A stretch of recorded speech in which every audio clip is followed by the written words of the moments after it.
Alrighty, so as I was saying, the reciprocal identities we are familiar with because we know that sine and cosecant functions are inverses of each other, cosine, secant, tangent, cotangent. So you can see how we can define these identities. You can have sine function as 1 over cosecant, or you can have cosecant as 1 over sine function. Same thing with our cosine and secant functions, 1 over secant can be defined for cosine function or 1 over cosine for secant. Same thing with tangent over here.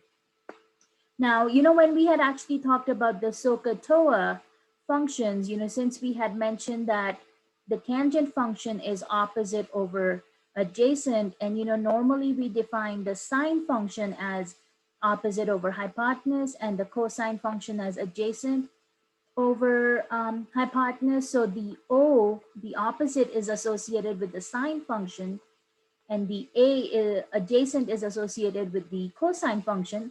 So usually when we define tangent as opposite over adjacent, you can define it as sine over cosine function for your tangent function. So that's kind of where this identity is coming from. And then you can see, since cotangent function is the inverse or reciprocal of the tangent function, you can take this ratio and basically just invert it and you get the cotangent function. So then we can define the cotangent function as, cosine over sine. So those are your reciprocal and quotient identities. But then, like I said, the Pythagorean are also going to be the identities that come in really handy. So you can see we have sine square plus cosine square equals 1. And if you look at the note right underneath that box, it says sine square theta basically means you're taking the sine of theta and raising it to the second power. Same thing with cosine square theta. That's the same thing as though you are taking the cosine theta function and then raising that to the second power. Now, there's a difference between when we do, the square symbol is put on the sine function, as opposed to when you put that square on top of the theta. So the sine square, as you're looking at in these Pythagorean identities, is where you are actually squaring the entire sine function. But when you have sine theta squared, where your square is, just on the angle itself, that means you're actually squaring the angle. After that, you find what the sine of that, square of the angle will be. So just remember the difference between, where that the square is being placed. Is it on the theta or is it on the function itself? So, this means you are actually taking the sine theta function to the second power plus cosine theta function to the second power, and that equals 1. You can see we have another Pythagorean identity between the tangent and the secant function, but this one is 1 plus tangent squared theta equals secant squared theta. And then we have the cotangent with the cosecant function. So you have 1 plus cotangent squared theta equals cosecant square theta. So again, like I said, if you're going to be creating a cheat sheet or something like that for your exam, these will be some of the things that you want to put in there. So let's take a look at some examples here with the trig identity. Okay, so let's come back here. We had worked on the first 4 examples. So let's look at number 38 over here. So for 38, your instructions are use the given function values and your trig identities to find the exact value of each of these trigonometric functions. So you can see over here in number 38, they are giving us the sine and the tangent functions, and they're asking us to find the remaining 4, trigonometric functions. So looking at number 38, let's again come back here. There we go.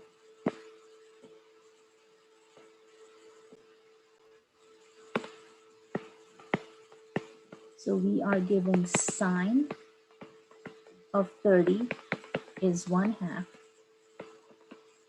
Tangent of 30 is square root of 3/3, and then we're asked to find all the remaining functions. So how about we start with the cosine function? We already know sine, we already know tangent, so which identity can you use to find the cosine function?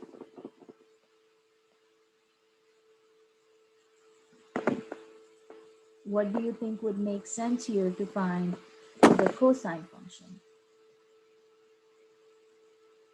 Okay, Abdulaziz, how would you use the sine function to help us find the cosine?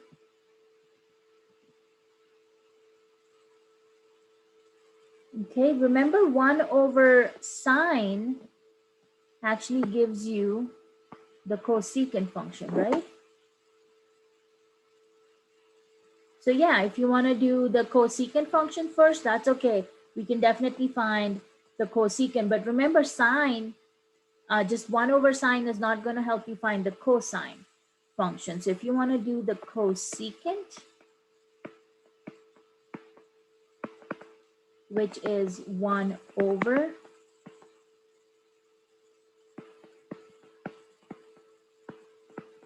so we can do 1/, and then sine of 30 is given to us as 1/2, so you would basically have 1/1/2. So when you clean this up, any idea what we would end up with then, guys?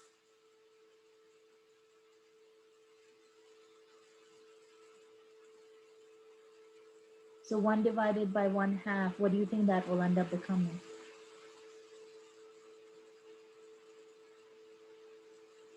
Okay, let me see.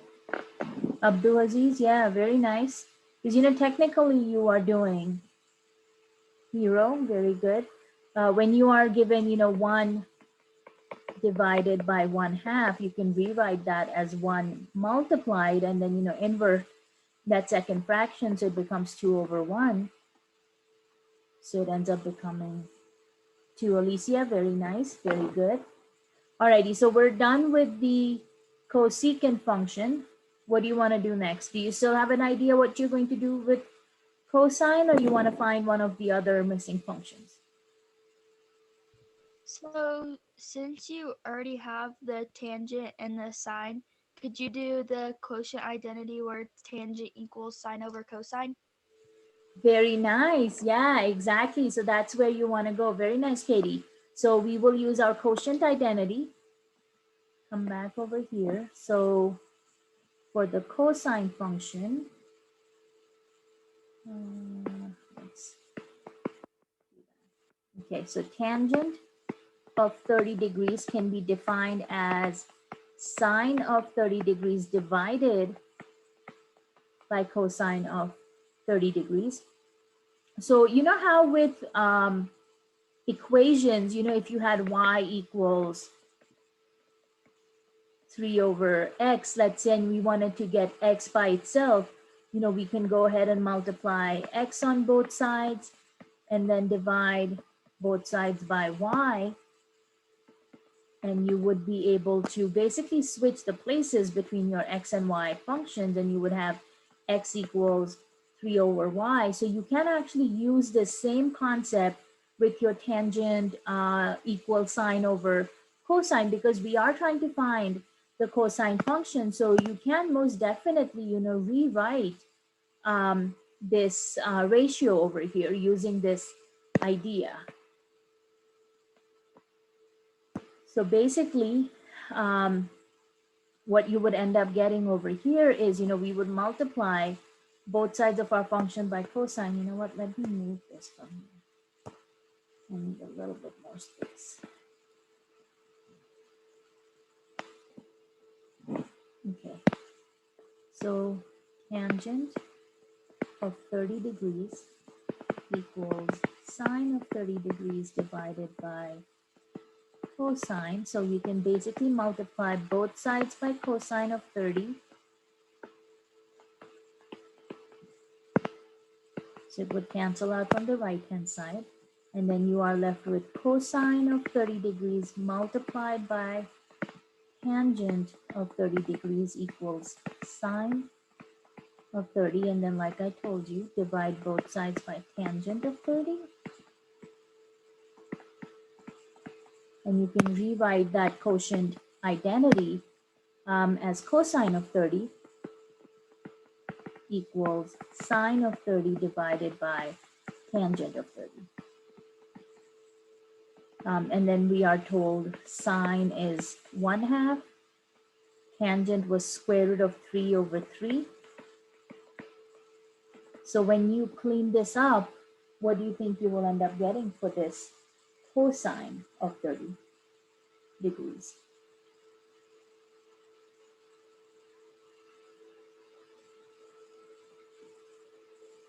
And you know, of course, your 30 degree is a common angle, which you can find on your unit circle. But, you know, what if this was not 30 degrees, but something like, 55 degrees or, 40 degrees, which you wouldn't be able to find on the unit circle.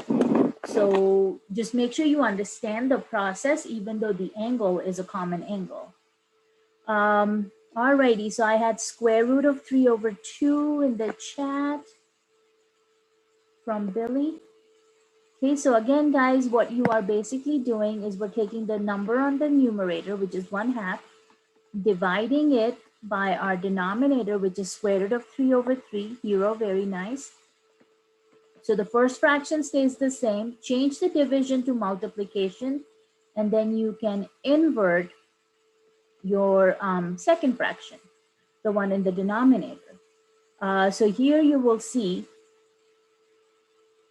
did I do that right? Yeah, square root of 3 over 3 for the tangent function. And then you are basically ending up with 3 on the numerator, 2 times square root of 3. But remember how we were talking last time about rationalizing our denominator? So you multiply both numerator and denominator by square root of 3. So that would end up giving you 3 times square root of 3 on the numerator. And then 2 times the square root of 3 multiplied into itself cleans up, just becomes the number 3. And then these guys cancel each other out. And your final answer comes out to be square root of 3 over 2. Alicia, very nice. So our cosine function is square root of 3 over 2. So we've got, let's see, cosecant, we've got cosine.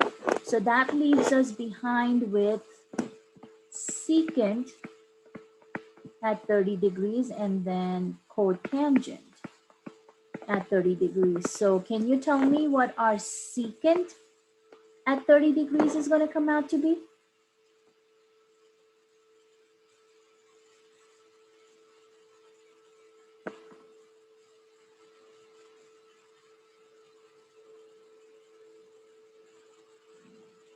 Okay, Billy, you have 2 square root of 3.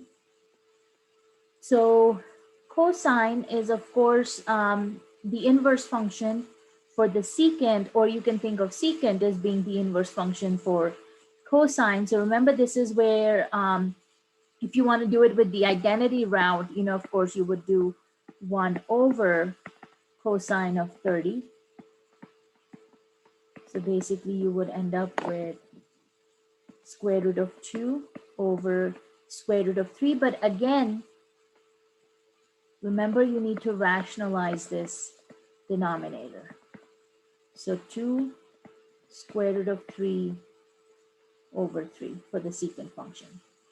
Now, the one discrepancy we do have is with WebAssign, because WebAssign, and it does that, I kind of wish it had consistency, but sometimes it doesn't. It may want you to enter the answer in this format, or it may want you to enter the answer in this format. So you will actually have to see, when you're going through your homework, which format they want for which function. So, but just kind of remember, sometimes you do have to rationalize your denominator. All right, guys, last one for cotangent of 30 degrees, what will that come out to be? Cotangent of 30 degrees.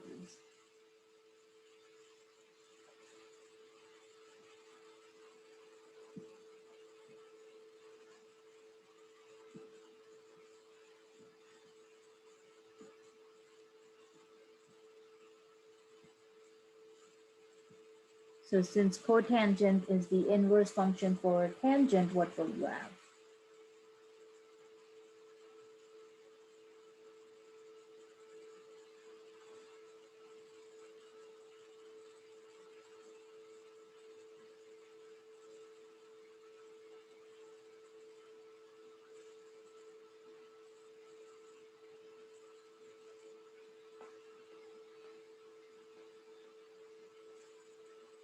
So if tangent is square root of 3 over 3, what's your cotangent? Okay, Katie, Alicia, you have just square root of 3. So again, cotangent, 1 over the tangent function if you want. So 1 over square root of 3 over 3, which will of course invert, rationalize again. And as you guys can see in the chat with the answers they gave us, your 3's cancel out and you're just left behind with the square root of 3.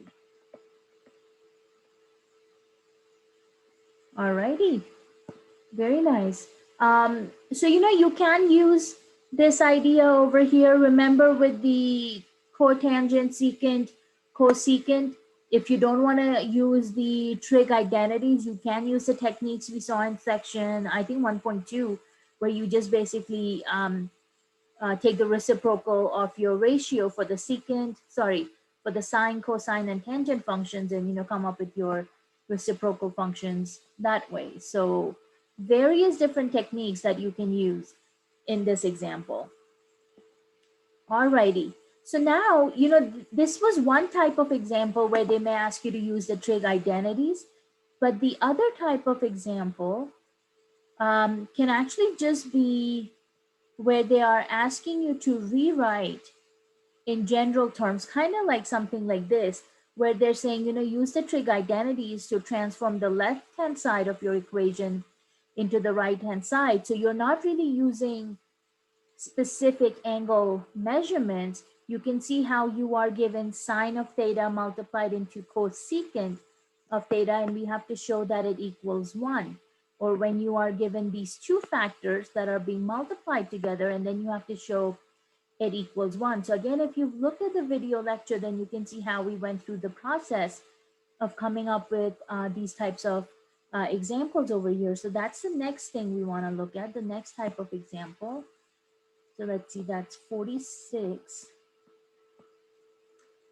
So yeah, same instructions, use the trig identities to transfer the left side of the equation into the right. And we are looking at number 46 over here. Alrighty.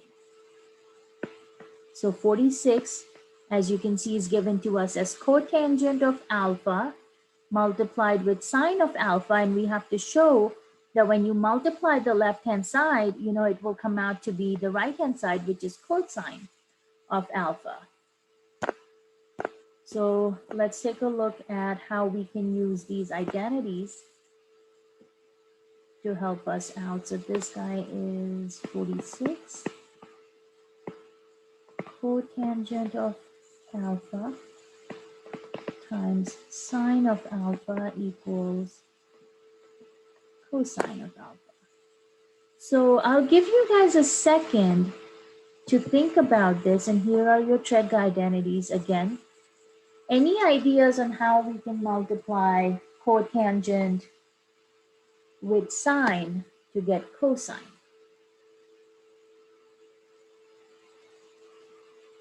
Which identity can we use so that when you multiply cotangent with sine, it equals cosine?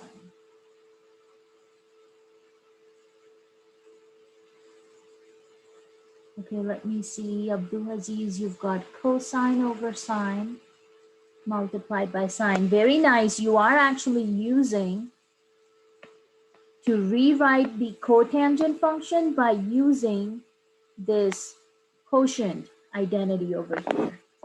So let's get back over here so we can actually rewrite our cotangent function as cosine of alpha over sine of alpha.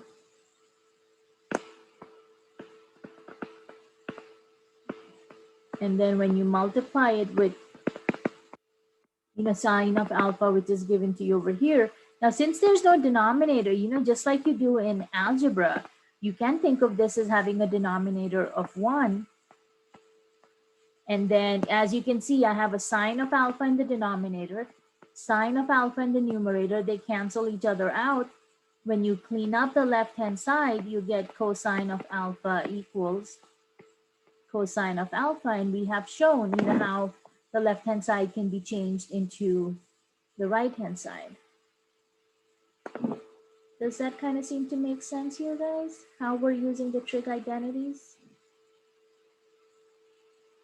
Where's the cotangent or in that equation? Because I think you're just using cosine and sine, right? No, this is cotangent. I know my handwriting is not looking very nice, but this is cotangent here. Okay, and do you use it in this equation down here or You can no? see how they're That you giving just us did? number 46 cotangent multiplied by sine. Okay, and what was the last part you said, Hilo? Do you include it in this bottom part where it's cosine divided by sine times sine of equals cosine? So Or is yeah, that not included? we're rewriting cotangent, so you don't have to use cotangent again because now we are replacing cotangent with cosine over sine. Oh, okay. I see what you mean. Yeah, so you're Okay. kind of making a substitution, if you will. That makes sense. Okay, very nice. Any other question on this example here, guys? Let me see what else do I have here. Okay, so the next example, and that's similar to this idea of using the identity, is number 50 over here. So this time on the left-hand side, we have sine squared theta minus cosine squared theta, and we have to manipulate the left-hand side using our trig identities to make it look like the right-hand side.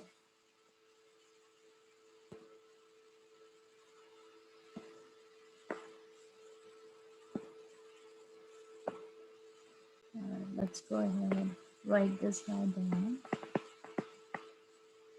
So we have sine squared theta minus cosine squared theta, and we have to show that it can be written as 2 times sine squared theta minus 1.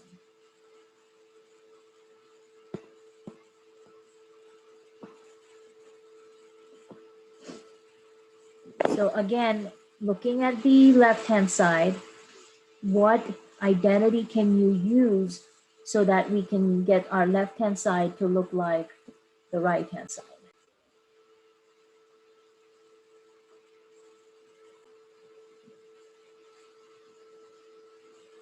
Try to get it all in one screen so you can kind of see them together. So any ideas here, what we can do? And some of these are going to be trial and error. You can try one identity. If it doesn't work, you're like, okay, this identity did not work, so I need to pick something different.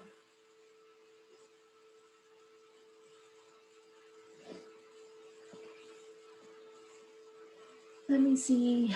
Abdulaziz, you are rewriting cosine square as 1 minus sine square. Okay, so you're actually going to the Pythagorean identity over here. Oops. So you are looking at this one here, and what you're actually doing is solving for cosine square by moving the sine square to the other side. Okay. So our Pythagorean identity is sine squared theta plus cosine squared theta. So we are taking our sine square theta and moving it to the other side. So that leaves us with cosine squared theta equals 1 minus sine squared theta. And that's what Abdul Aziz is kind of talking about, is replacing this cosine square here with this modified version of our Pythagorean identity.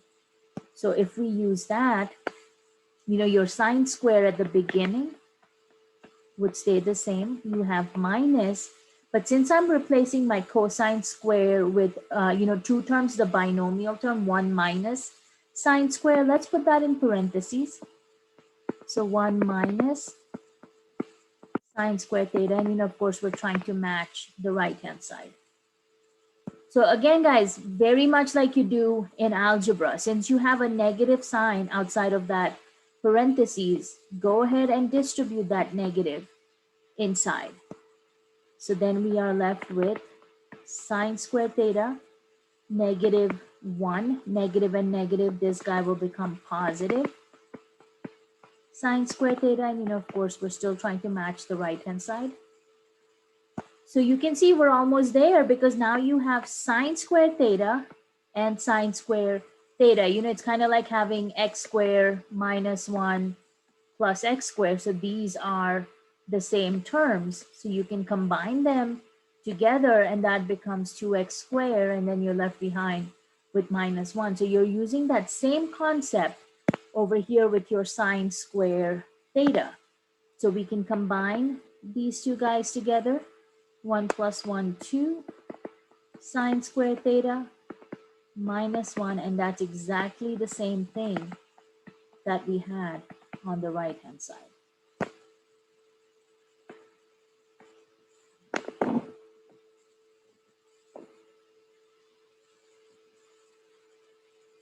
So, it takes a little practice. Like I said, sometimes it can be a little trial and error to see which identity, would help you kind of get there.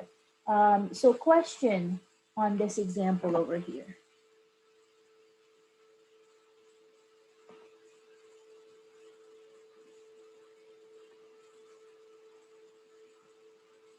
Okay. So I didn't see the screen when you were choosing number 50. Okay, that's just the answer I was looking for. Like This one? it was asking how to find 2 sine squared theta minus 1. And that's what you're trying to do, right? Trying to make it equal to that? Yeah, so make the right-hand side match make the left look like the right. Okay, I'm just making sure I'm following. Okay, not a problem. Anybody else have a question, guys? So again, you do have a couple practice problems in your homework. So, work through those, see what makes sense, what does not make sense. And, as always, if you have any questions, let me know. So getting into just our next set of examples, this one is actually asking us to find each value of our theta in degrees and in radians. So our degrees are going from 0 to 90 degrees, radians are going from 0 to pi halves. And, of course, they're asking us to do this without a calculator. So the example we are looking at is 58, part A over here.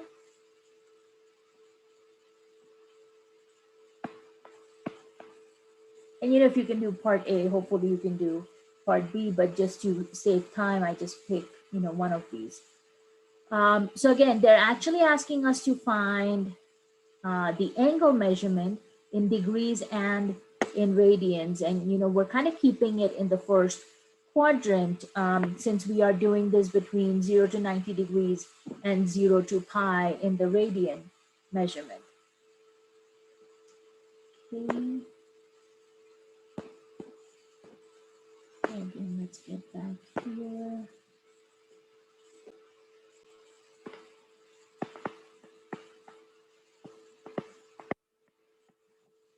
All right, so we are given cotangent of theta equals square root of 3 over 3.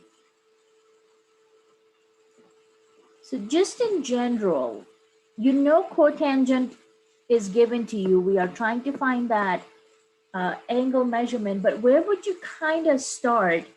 And, again, I'll pull up those identities if those help you out. Where would you kind of, think of your starting point here?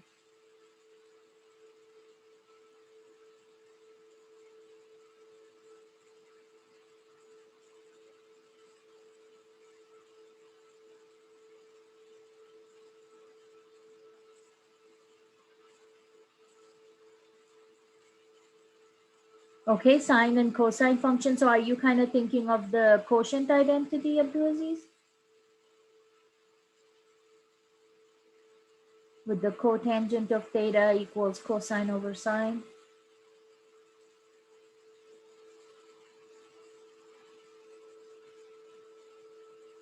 Oh, okay, to find tangent.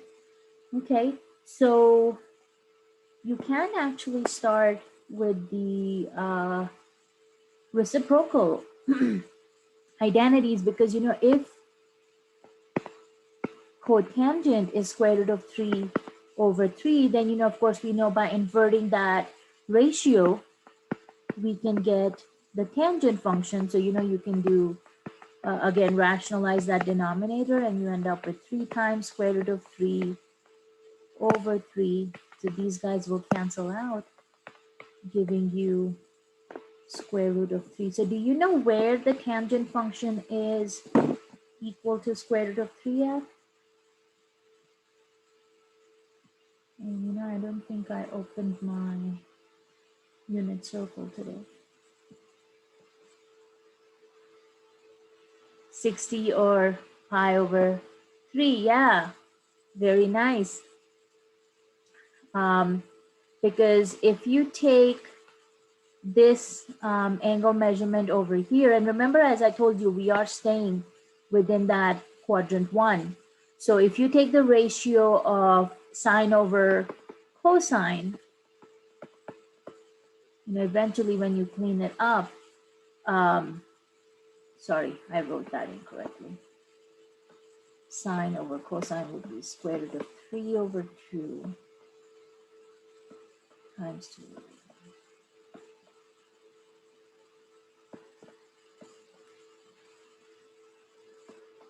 So as you can see, when you clean this up, you end up getting tangent as square root of 3. So it's actually going to be right here at 60 degrees or pi over 3 in your radian measurement.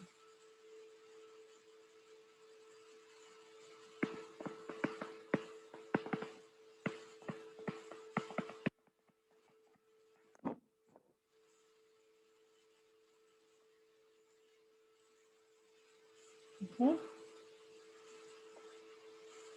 So again, like I said, if you can do, one of these functions, you can use the same idea to do the rest of them.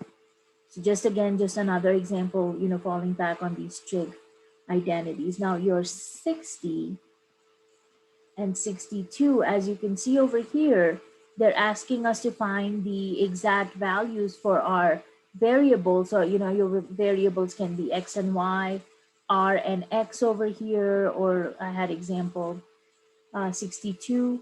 So the one thing you should again notice is these examples are giving you our, 30, 60, 90 degree triangle, or they're giving you the isosceles triangle with the 45-degree angle. So if you remember with the 30, 60, 90 degree triangle, the side opposite from the 30 degrees is the shortest side. So that has, remember, if we just talk in terms of those ratios, this side is equal to 1. If this guy will let me write. So this can have, a distance of 1, which, of course, we're changing that with 30 as the measurement. The side across from your 90-degree angle is the hypotenuse, which is the longest side. So that's a measurement of 2. And then, the side opposite from the 60 degrees, the middle one. And that is equal to square root of 3. So you can actually use those ratios to help you come up with these examples over here.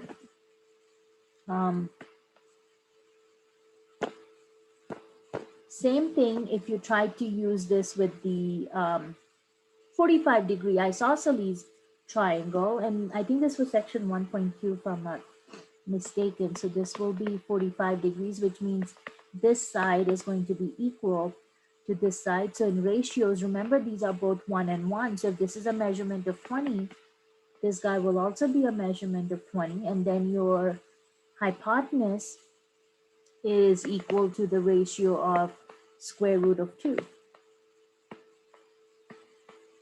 So you can use these ratios to help you out, or you can use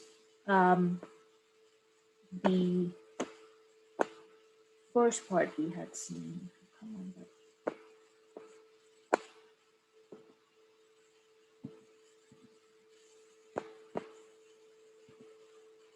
you can see how we had talked about these examples last time. So you can actually use these examples also to help you come up with the measurements over here. So either one of those techniques can be used in these two examples over here. It's just up to you, how you want to do this. So you can do, if you wanted to find out what the hypotenuse is, you can use the sine or cosine function. So you can do sine of 30 degrees equals opposite over hypotenuse, or you can use the cosine function for adjacent over hypotenuse. But of course, you either want to find the x using a different function or r using a different function before you come back and use the cosine. So maybe it makes more sense to find the r by using the sine function. And once you have that r value, you can come back to the cosine function and find the x value. So I will let you work through these examples, as you come across them in your homework. Try and solve this. And, if you get stuck, I'm always here to help you guys out. So just some very basic examples, but just to kind of show you how you can go about doing those. Then our last part here I wanted to talk about are these application problems. And I know one of you reached out to me, and I'm sorry, I don't remember the name, but I know you said that the word problems are sometimes a little tricky. So, let's at least look at maybe one or two of these examples to at least kind of get you started on these. So let's look at number 64 over here. And, if you can kind of create an illustration or a little image or a graph to go with these examples, if you can visualize, it actually makes it easier to solve these examples. So they're telling us a 6-foot person walks from the base of a broadcasting tower directly toward the tip of the shadow cast by the tower. So, let's say this is our broadcasting tower over here. And they're telling you from the base of the broadcasting tower, the person walks directly toward the tip that has been cast by the shadow. So, imagine if the shadow is going in this direction and they're walking to the tip of the shadow. Now they are saying when the person is 132 feet from the tower, so that means they have walked 132 feet from the tower, and they are telling you, and they are 3 feet from the tip. So they have walked 132 and they are 3 feet away from the tip, which means this distance here is 3 feet. The person's shadow starts to appear beyond the tower shadow. So, because they did tell us that this person was 6 feet tall, so his shadow, his or her, I guess, is falling a little bit beyond, where the shadow of the tower ends. So they're asking us to draw a right triangle that gives the visual representation of the problem. Now, your shadow for the tower and the tower itself are going to create a 90-degree angle. So this will actually be your 90-degree angle right over here. They're saying label the known quantities of the triangle and use a variable to represent the height of the triangle. So you can actually create the height of the, tower. You can call it h, you can call it x, whatever you want to call it. They're saying use a trigonometric function to write an equation, which would involve the unknown quantity. And then, of course, part C, they're asking you to find the height of the tower. So just looking at the general image of the triangle over here, what function or what trigonometric function would you use to help you find the height of the tower?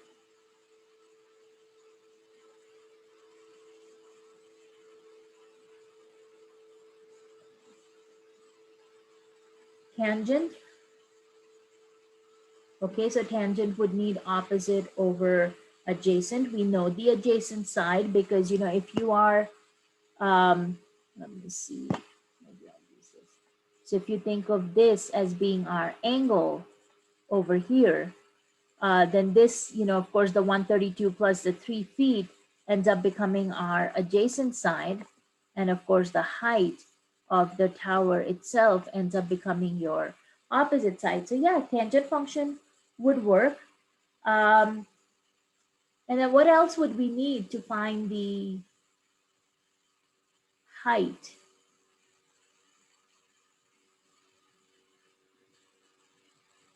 of our tower over here? Because there's one information I have not included in the graph over here. And what is that?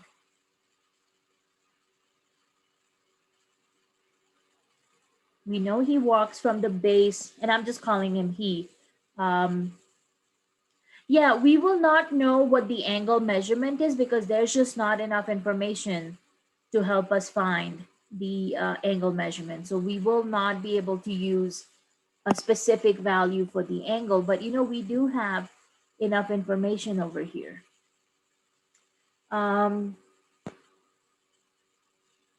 Let me do this graph in our notebook so I can have a little bit more space to work around.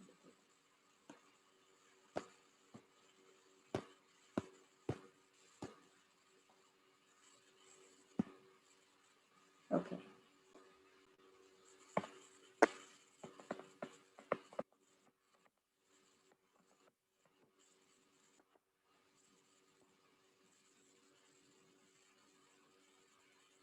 All right, so let's think of this as the height of the tower.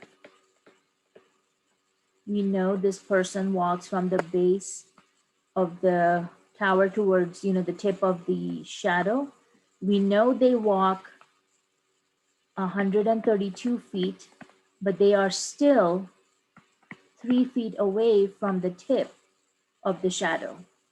We know their shadow is falling, further behind this tip of the shadow, but of course, we're just interested in finding the height of the tower. So this is kind of where our triangle would form. This guy here is our 90-degree angle. Now, if the person has walked 132 feet and we know he or she is casting a shadow, which will be going a little bit beyond this tip.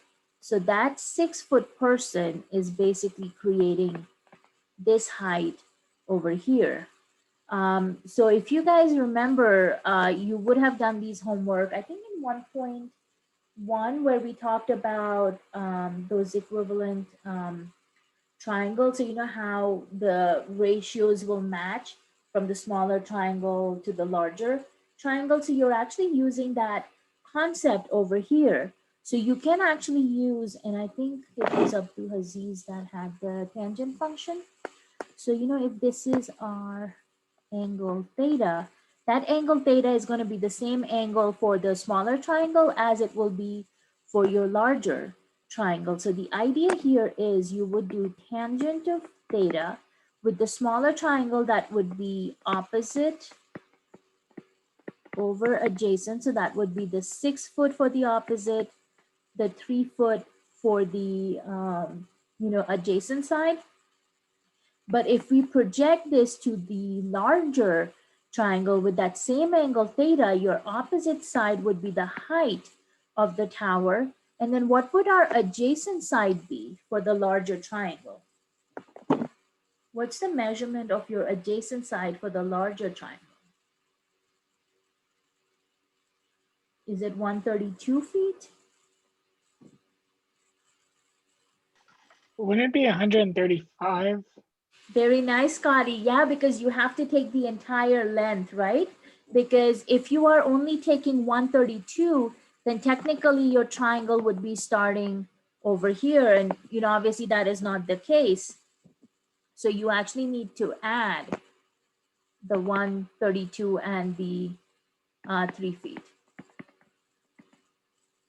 Very nice. Alicia, yeah, very nice. Abdul Aziz, why do you have 264? Because it looks like you doubled the 132. Yeah. So yeah, you're just adding this entire length, which would make the shadow of the tower itself. So you are actually, in a way, using proportions here, which again is what you learned in algebra. So you are using the tangent function to help you project the smaller triangle onto the larger triangle, and then use proportion to help you solve this. So then you would have 6/3 from the smaller one, and then h over 135 from the larger triangle. Do your cross product, and you would have the height of your tower. So what does this h value come out to be?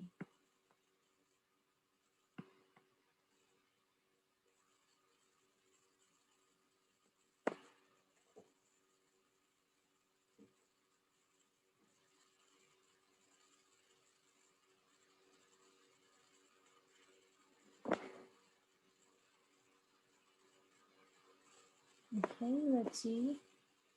Hero, you have 270. Alicia, looks like you also have 270. Okay, so when we do cross product, we end up multiplying 3 times h, and then on the other side we multiply 6 times 135, divide both sides by 3 so that we can get h by itself. Looks like Shu, you had the same answer of 270.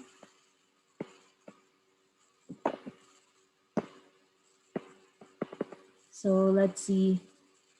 3 goes into 6 twice. 2 times 135 is going to be 270 feet. Alrighty, good job, guys. That's going to be the height of this tower. And this is a very common way actually of finding how tall a structure can be. Because, it's easier to measure the shadow of that building, or like I said, a structure, than it is the actual height of what you want to measure.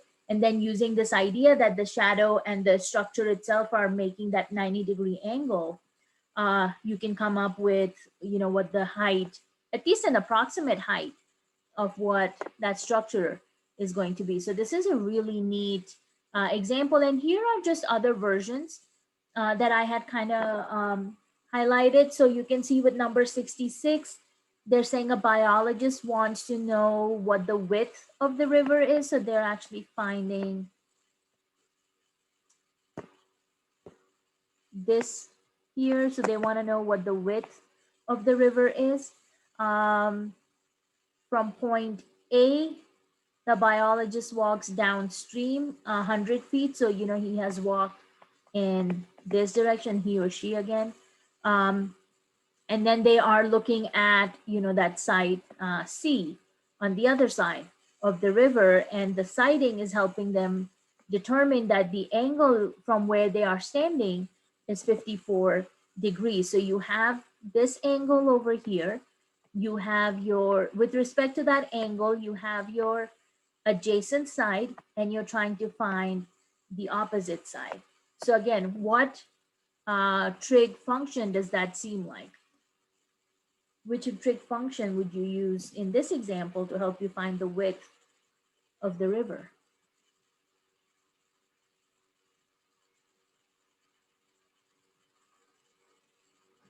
So again, this is our angle theta with the 54 degrees. You have your adjacent side here, which is the 100 feet that they walked. You are finding the width of the river, which with respect to this angle of 54 degrees is the opposite side. So which trig function does that sound like?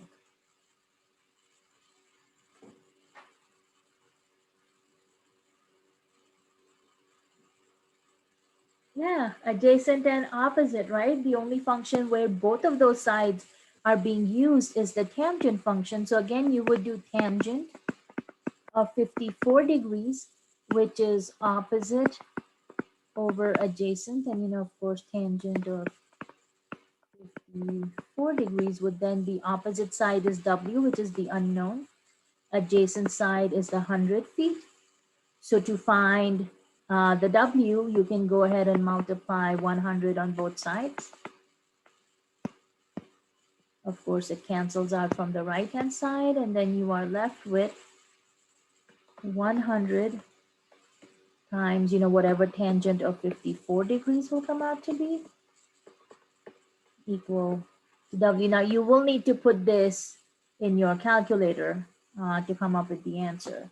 And I don't know if they have rounding rules here, but they should have it in WebAssign. They don't really have rounding rules here.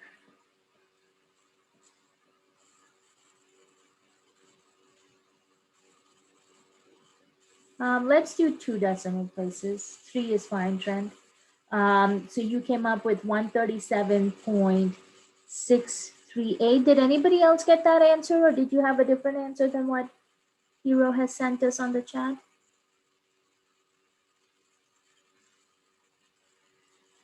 Shu, you got the same answer already. So we are getting approximately, the width of the river. Billy, you also had the same thing. All right, very nice. So 137.638. And again, like I said, you can do the rounding based on whatever WebAssign tells you, but remember this is going to be in feet.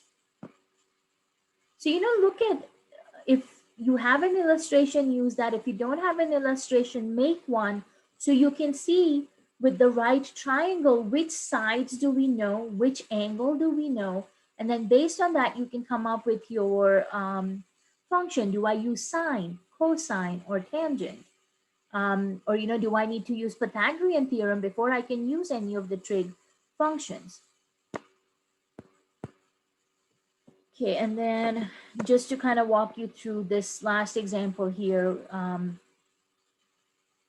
sorry, not this one, guy wire. So again, you can kind of see they're giving you the illustration. They're saying a guy wire runs from the ground to the cell tower.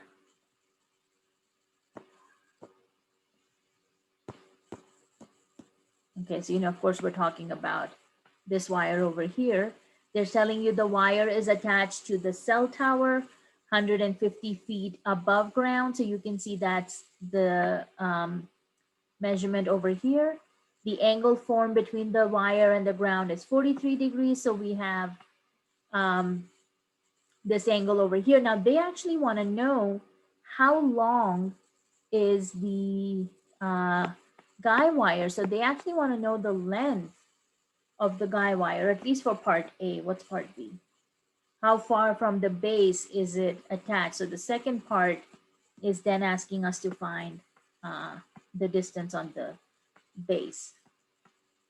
So for the first part, to find the length of the guy wire, looking at the information that you have, Which function makes sense to use for part A?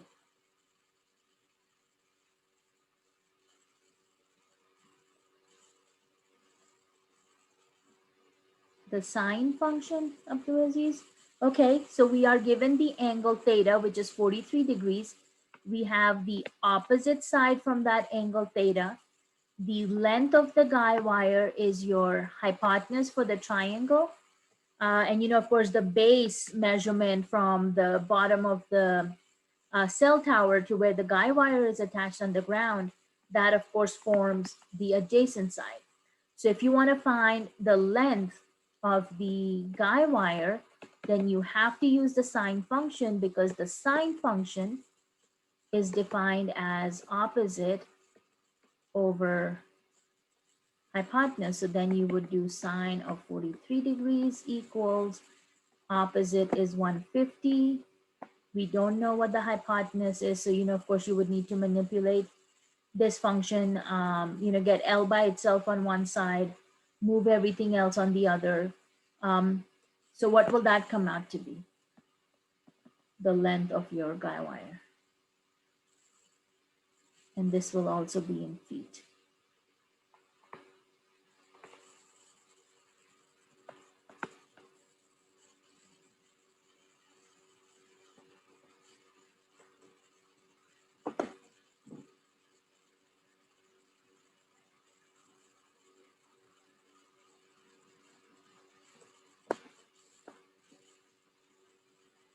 Okay.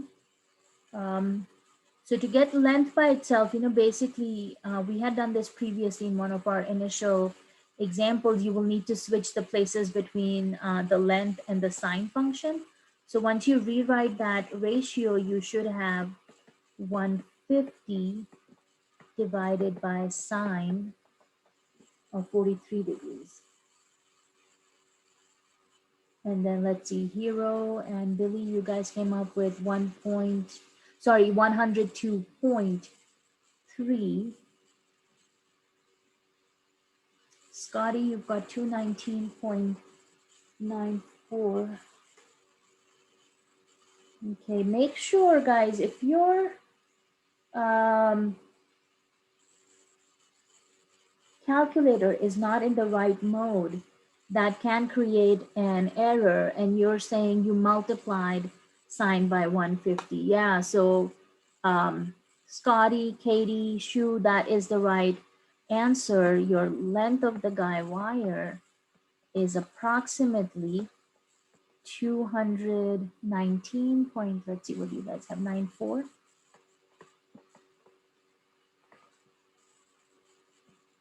Okay, so that's the answer for part A, and you can confirm that here with the answer key. Okay, now how far is the base, the guy wire from the base of the cell tower? What are you going to do for that part B?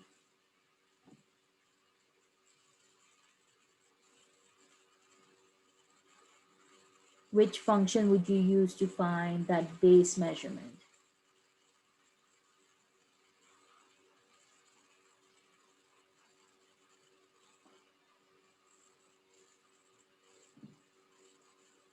Sine, cosine, tangent. Okay, Abdulaziz, you're going with cosine and tangent. Aussie, you're going with sine. Okay, so Aussie, what's going to happen is, since we are actually trying to find the base this time, your sine function will not work, because sine is going to be opposite over hypotenuse, so it actually does not include the adjacent side. So do you see why the sine would not be appropriate for part B?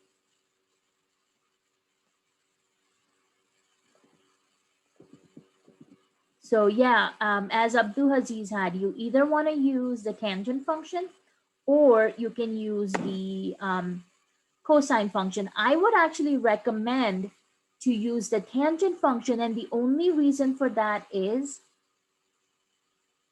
okay, no problem, Aussie.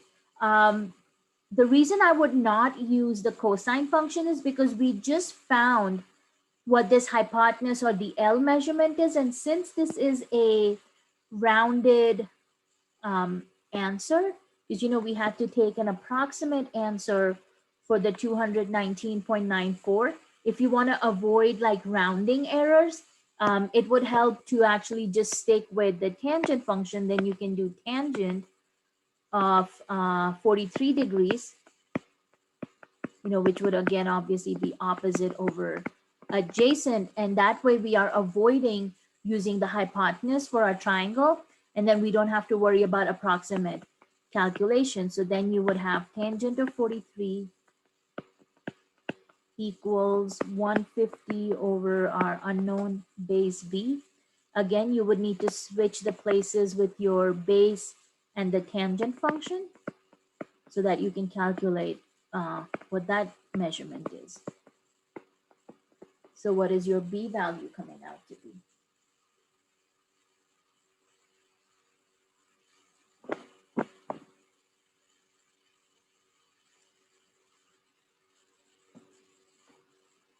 All right, Katie, Shu, you have 160.86. Scotty, same thing, 160.86. And again, obviously this will be in feet. Hero, Jack, very nice. Alicia, very good. Okay, let's just quickly check our little answer key, and you can see they're rounding it to one decimal place, so 160.9, but that looks good. Alrighty. So just as you can see with each example, your approach is going to have to be a little bit different. So I've tried to include a couple of these examples in your homework so you can get a little bit of practice with them. Okay, I was really hoping we would be able to finish 1.3 and 1.4 today, but we just got done with 1.3. I did want to highlight, since we didn't come across these terms in our examples, but you have an angle of elevation and an angle of depression. So if you look at just these generic definitions over here, we're saying the angle of elevation represents the angle from the horizontal, going upwards towards an object. So, just imagine what your line of sight is. And if you're having to look up, that's your angle of elevation. And, of course, then as the term suggests, angle of depression would be where the angle is, from the horizontal, you are having to look downwards to make that angle. Abdul Aziz, yes, you will have application questions on your exam. So you kind of have to, sometimes they will use the terminology, you have an angle of elevation. So when you're creating your images or these triangles, it kind of helps you realize, from the horizontal, you would have to go upwards for the angle of elevation. And if they use the term angle of depression, then from the horizontal, your angle is going down. So you can kind of see these examples in your handout where they are using that terminology of, angle of elevation, and you should be able to see some in your homework also. So you've got a bunch of different examples in your handout that can kind of help you walk through some of these examples with applications.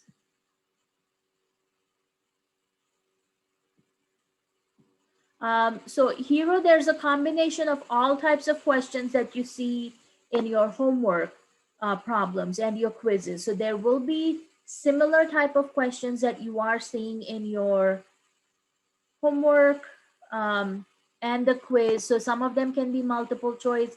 Some of them can be, where you're just entering the answer in there. How many questions? Let me see.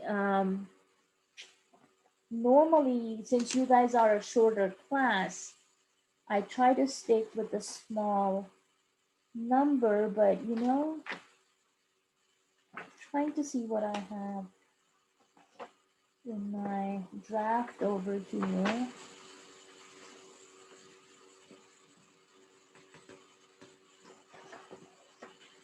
I would say you should expect to see at least 20 questions, because since some of them will have multiple parts to them, because I've normally done like 25 questions when we are doing these exams by hand.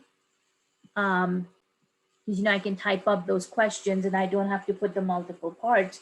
But since you guys will be doing your exam on WebAssign, some of these questions already have multiple parts in them. So I would say I would probably keep it to 20 questions, because we still want to keep it in the time frame of our class time. So I am actually not giving you guys your exam on Wednesday, because I do want to talk about section 1.4 with you before I give you the exam. I don't want you to have to do 1.4 on your own just because we didn't get a chance to, work on it um, today. So what I want to do for Wednesday's class, so what's actually going to happen, 1.4 is not a very big section. So we will do 1.4, but I will also get started with 1.5 then, because I do want to use the class time efficiently. So we'll finish 1.4 with whatever time we have left. We'll at least get started with 1.5. And so I will move your exam. What date will that be? A week from today, the 8th. So yeah, I'll move your exam to a week from today, to the 8th of February, next Monday. So that way we can finish talking about 1.4 and make sure you guys are, comfortable with everything in the first 4 sections before we start attempting the exam. All of your homework and quizzes from 1.1 and 1.4 is available. If you need to purchase your WebAssign access code, please do that as soon as possible. Some of these homeworks can take a little bit longer to get through, the application problems, the quizzes and stuff like that. So please do not wait till the last minute. At this point, you guys should be able to do the first 3 homeworks and quizzes.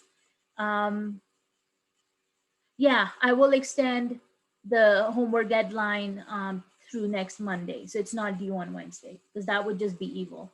So I will extend the deadline for homework and quiz. So Christopher, hopefully we can then navigate around your surgery time and not have to worry about when you need to take your exam, because if by next Monday you're feeling, I'll healthy, plan on taking it Monday.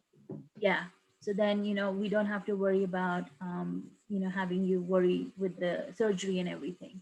So And that's if how I we can make it to extend class, the I'll make it to class on Wednesday. We'll see what happens. Yeah, I understand for sure, but good luck Okay. with your surgery.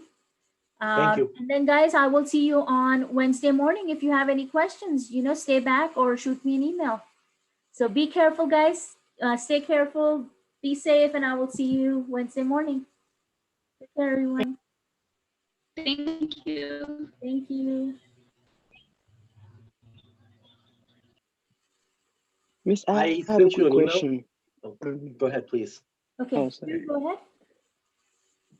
I had a quick question on one of the homeworks.